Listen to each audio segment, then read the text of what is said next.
Don't say that you took care of us with only $300,000. Clara, my eldest son's wife, berated me even though I had paid for their new house in full. After my husband died when our kids were small, it was a tough time to raise them alone 30 years ago. A sense of recession has been creeping. Despite normalization of the dual-income households, job opportunities for women after childbirth were mostly part-time. Full-time employment was a narrow gate to enter. I managed to escape a life of financial struggle and bought a new apartment for my eldest son and his wife, but far from being grateful. Clara was continuously rude. She insulted me. Unable to bear it any longer, I confronted my eldest son, Jake. "Don't you have anything to say, seeing me being spoken to like this?" However, he dismissively responded, "Why don't you just stop the payments?" Something snapped in me at that, and I retorted, "Gladly," and stopped all the payments I had been making, which led to, "My name is Grace. I raised 2 boys on my own and am 53 years old. I married at 20. Had Jake at 22, and 3 years later, I was blessed with my second son, Luke. My husband was kind and family-oriented, and those days were happy ones. He wasn't a high earner as an employee at a small company, but as a housewife. I would try to save money by buying the cheapest ingredients advertised in the flyers. I cooked stir-fried vegetables before payday. And grilled meat on payday. Our dinner menu clearly reflected our financial situation at the time. Just when my second son, Luke, turned 3 and we were discussing having a daughter, my husband died tragically in a car accident. It happened the day after we decided to name Sophia if a baby was a girl and Noah if a baby was a boy. With the income stopped, our family's life plunged into poverty immediately. The savings for our third child's birth expenses soon ran out, and I worked day and night. By then, dual-income households were becoming as common as single-income ones, but actual jobs were mostly part-time for a single mother. And post-childbirth employment as a full-timer was rare. Daytime wage was $8 an hour, and night jobs paid $10. While jobs at the nightclub offered better hourly wages, I was raising 2 boys in elementary school. I had reluctance to work at the nightclub. Not being a full-time worker, I had no access to bonuses, a significant extra income. Even though I managed to scrape by with the monthly expenses, unexpected costs were a nightmare. I could afford a new backpack for Jake, but not for Luke. This caused Luke to be bullied at school, and Jake was ridiculed as well. Wanted to increase my income, I started using the computer my husband had bought, looking for jobs I could do in my spare time. Affiliate marketing? Maybe I can do this in my spare time? I launched a blog called Single Mom's Childrearing Struggles, casually posting ads and links. That alone generated income. Thinking it would be nice to add a few $1,000s to our monthly budget, my side job unexpectedly hit big. I had no idea if I had a knack for writing, or maybe the title A Single Mom's Childrearing Struggles just struck a chord. My blog suddenly soared to the top of the popularity rankings. The money this brings in is unbelievable. I was shocked at the amount being deposited into my account each month, which led to magazine features and even lecture invitations. I started the affiliate marketing as feeling like grasping at straws, but it made me known as the affiliate queen. I quit the day and night jobs and turned affiliate marketing into my main occupation, holding lectures and side job seminars. My income soared and made it seem like a lie that I couldn't afford a backpack for Luke before. As I indulged my kids with anything they wanted, the balance in our family gradually started to crumble. From a life of financial constraint to a life free from that constraint, Jake began to live extravagantly. Unable to finish high school on time, he dropped out, not wanting to repeat the second year. He fell in with friends who had also dropped out and started hanging out in the nightlife scene, deepening ties with bad influences. Looking back, I regretted being such a foolish mother. I was caught up in the euphoria of escaping poverty and got drunk on the adulation from nationwide lectures. I will be away at a lecture for a while, so use this to buy and eat whatever you like. Known as a Ms. Bennett in public, I spoke in front of dozens, sometimes over 100 people, about my success with blogging and affiliate marketing. Receiving widespread applause.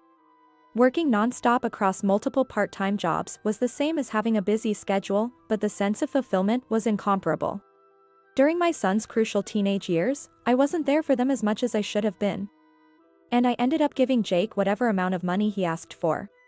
As Jake was guided by the police several times, Luke warned me, "Mom, you shouldn't give money to Jake so easily. He's being used by his friends as a cash cow." Luke, unlike Jake, didn't fall into delinquency and spent his student years diligently. Ever since the painful experience with the backpack, he started despising and avoiding those who discriminated or harassed others. Growing up to be a kind and had strong sense of justice. That's why Jake and Luke didn't get along very well.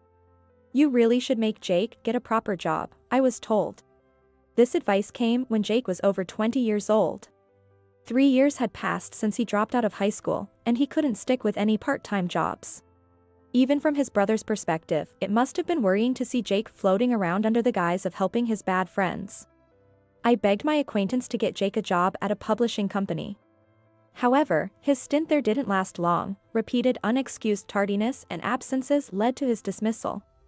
I had a headache due to Jake's irresponsibility of being fired from a publishing house that I had a deep connection with, and which had published my blog and success stories. Having to apologize for the actions of my adult son, the other side also apologized, admitting their lack of proper guidance. It left a bad taste in everyone's mouth, a pointless time where no one benefited. "I just don't like working for others. I want to do something on my own," Jake would say, setting aside his lack of perseverance. And he wanted to start his own company. He established the importing goods company that was financed by me, and I only saw him traveling as a tourist to places like London, Paris, Australia, and Hong Kong, eventually retreating after accruing significant losses.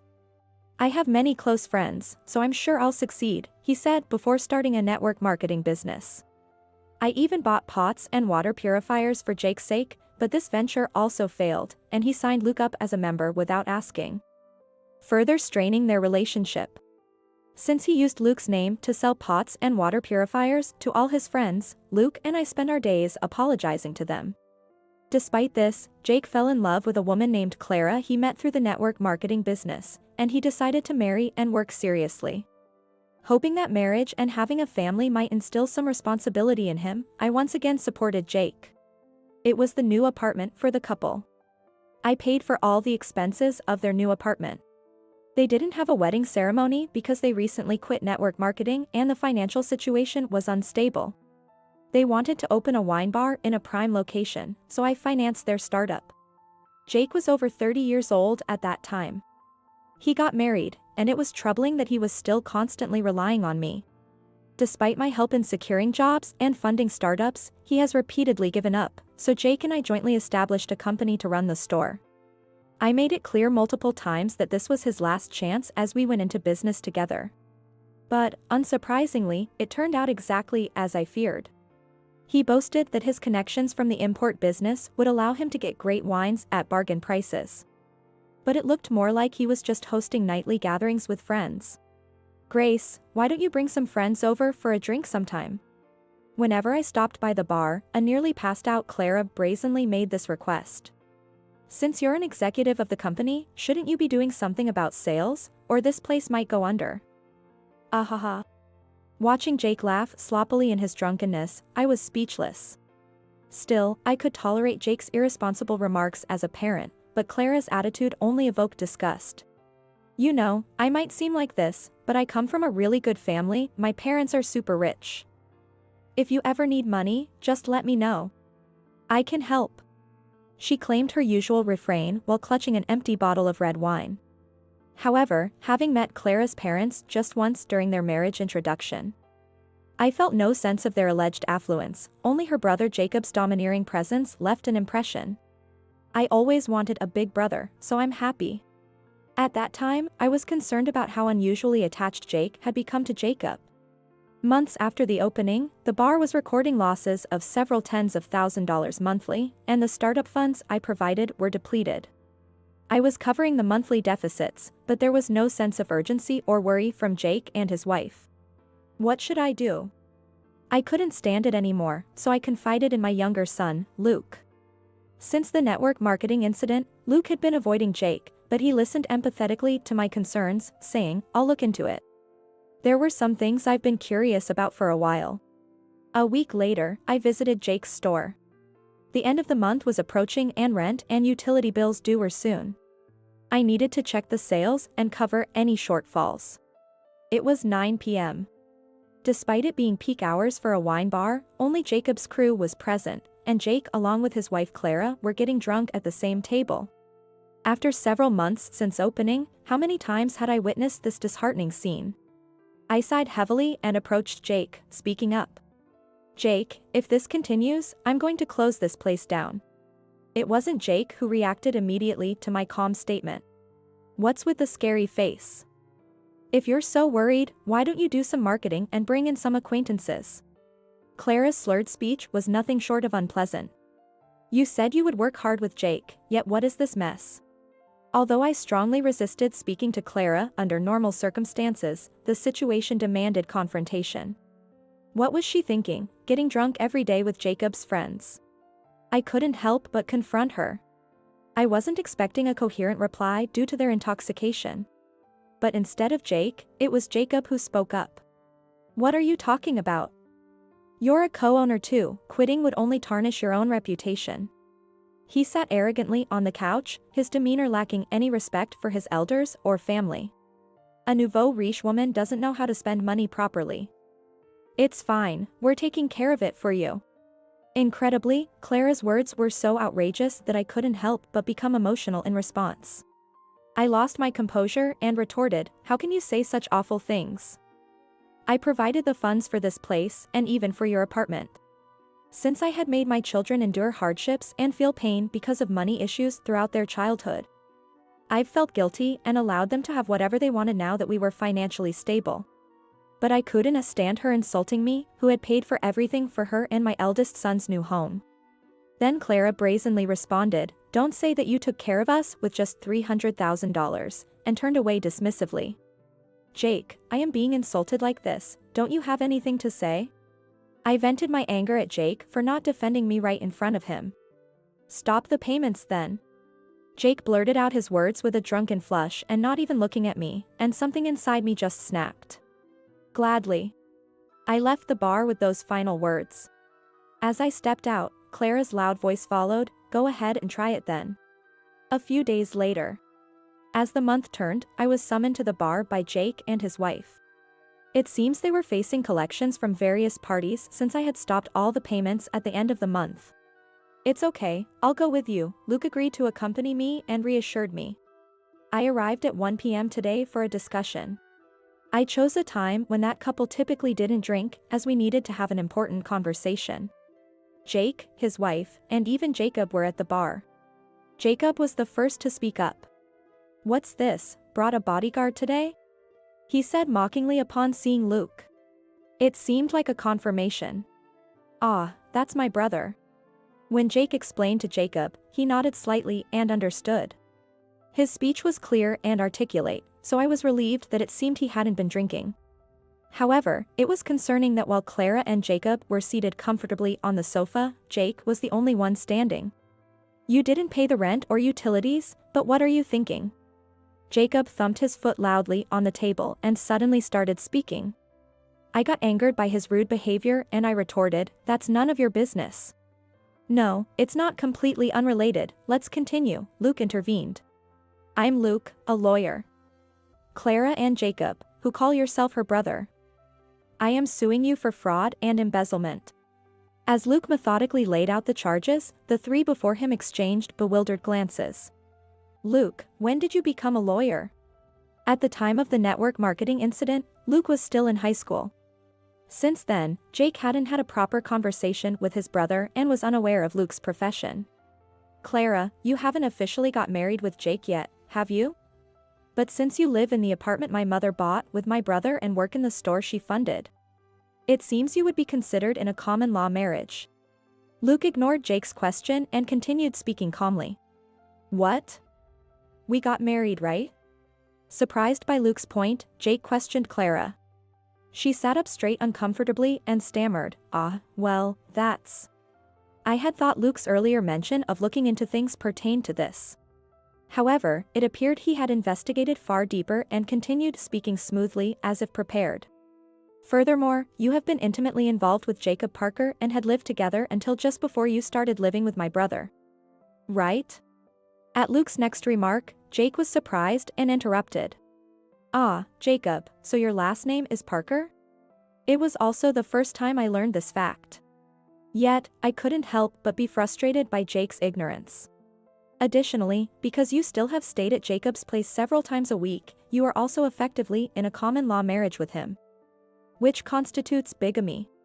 As Luke cornered Clara, she became flustered and turned to Jacob, who was sitting next to her.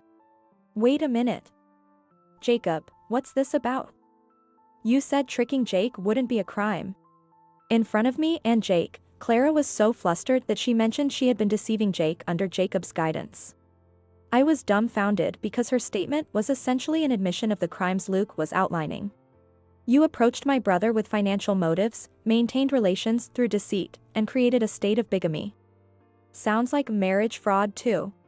Luke didn't miss their reactions and pointed them out calmly. There was no way to escape from the charges in this situation.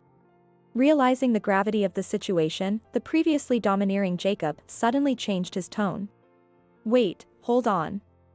I'm sorry, I didn't mean for it to go this far. But you've been selling the expensive wines purchased for this store on a personal website, haven't you? That's embezzlement and clearly intentional and malicious. I recalled handing over the shop's ledgers to Luke when he asked me to show them. I was impressed by the thoroughness of his investigation. Please, I'm begging you, don't sue me.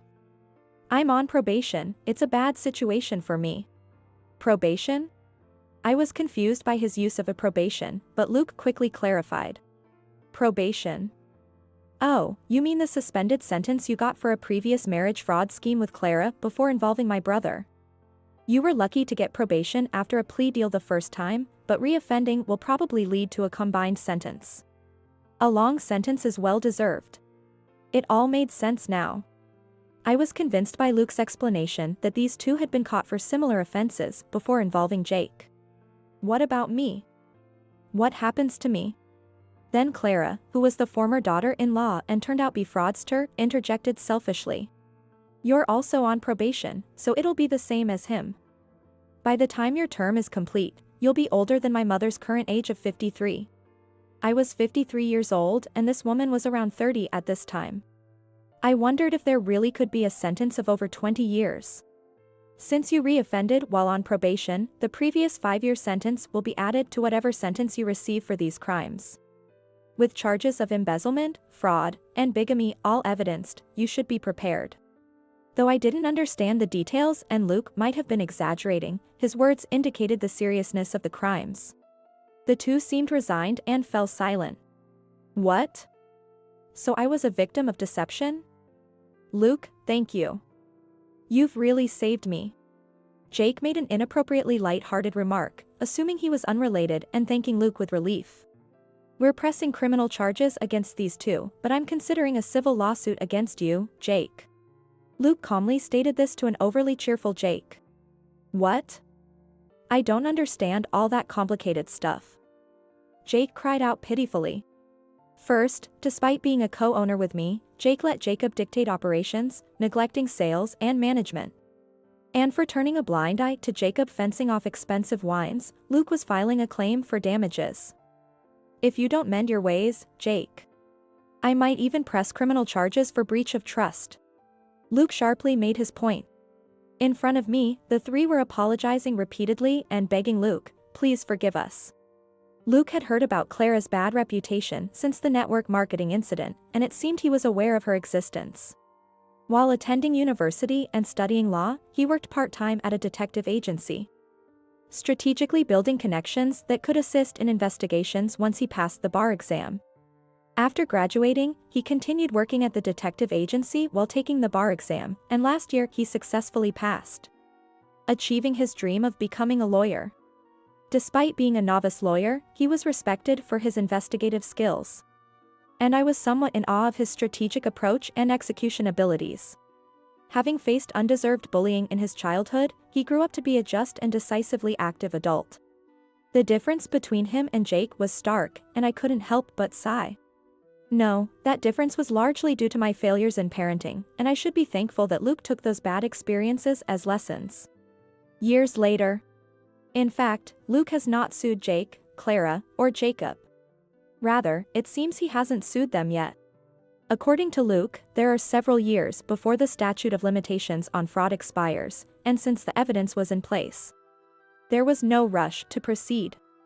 He said he'd watch to see if the three genuinely repent and change their ways. Though I'm not familiar with the law, this seems almost like a threat to them, but it's amusing how much the three have changed.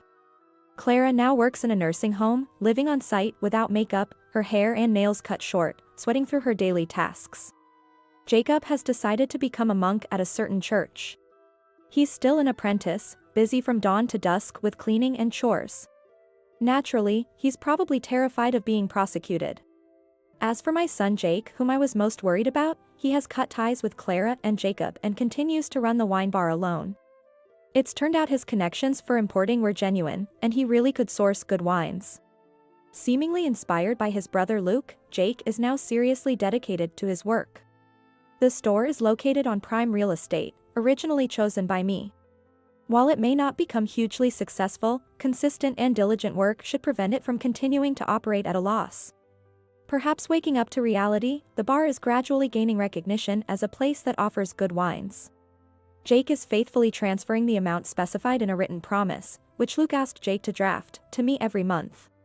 If I see a little more of how things go and can confirm that Jake truly has changed, I'm considering turning the tumultuous story of this wine bar into a book and using the venue for the launch celebration.